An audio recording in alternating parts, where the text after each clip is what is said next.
Welcome back, everybody. Today we're going to show you how to change out a tie rod end on a car or SUV or similar. About 90% of vehicles on the road are exactly the same. This one has given us 300,000 miles of faithful service. It is the OEM Ford tie rod end. We're going to shake it and show you. We'll actually get it set up here. See if we can't.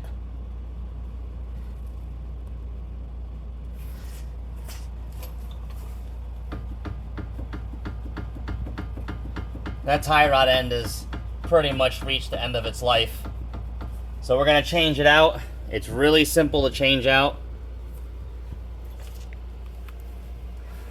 Almost all vehicles are the same. You're going to have your tie rod end, and there's going to be a nut on the side here. So the first thing you really want to do is get the vehicle up securely on jack stands and lock the steering wheel in the straight ahead position evenly. Once you do that, you're going to want to loosen this nut. They're usually a 19 millimeter, and generally you just need a standard socket and wrench set to do these. So it's usually a 19 here and anywhere from like a 14 to a 19 down here with a cotter pin. So we're going to replace it with a Moog part that has a greasable end. That will give us a little bit more service life, hopefully, and we'll get another 300,000 miles out of this truck. So the very first thing we want to do is go ahead and loosen this nut up.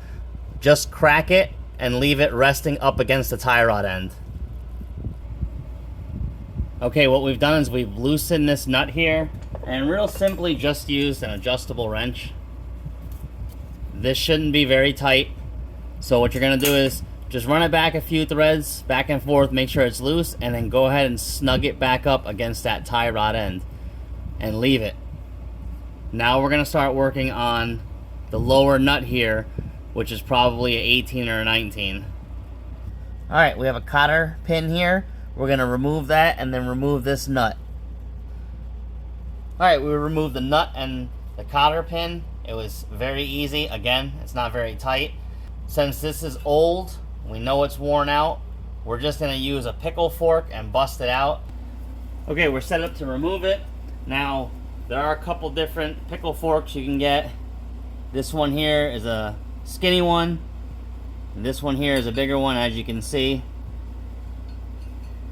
So you have to find your size for the right tie rod end.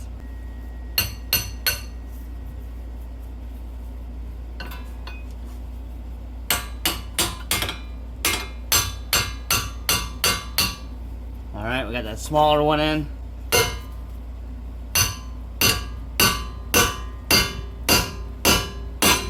And there it is. Pops out very easy. And we'll go ahead and change this tie rod end now. With the tie rod end removed from the knuckle, do not move that nut. Leave it where it is and set it off to the side. You're going to want to inspect the spindle or hub end here. Clean up any rust. Make sure inside there's no cracks. Make sure there's no gouges or anything.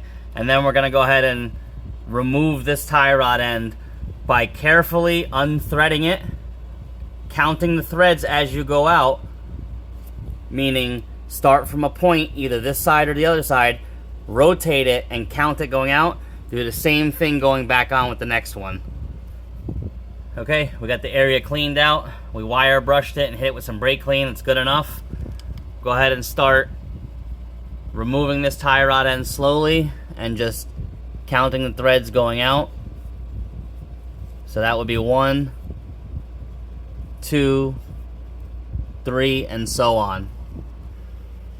Alright, it took 25.5 turns to take that tie rod end off.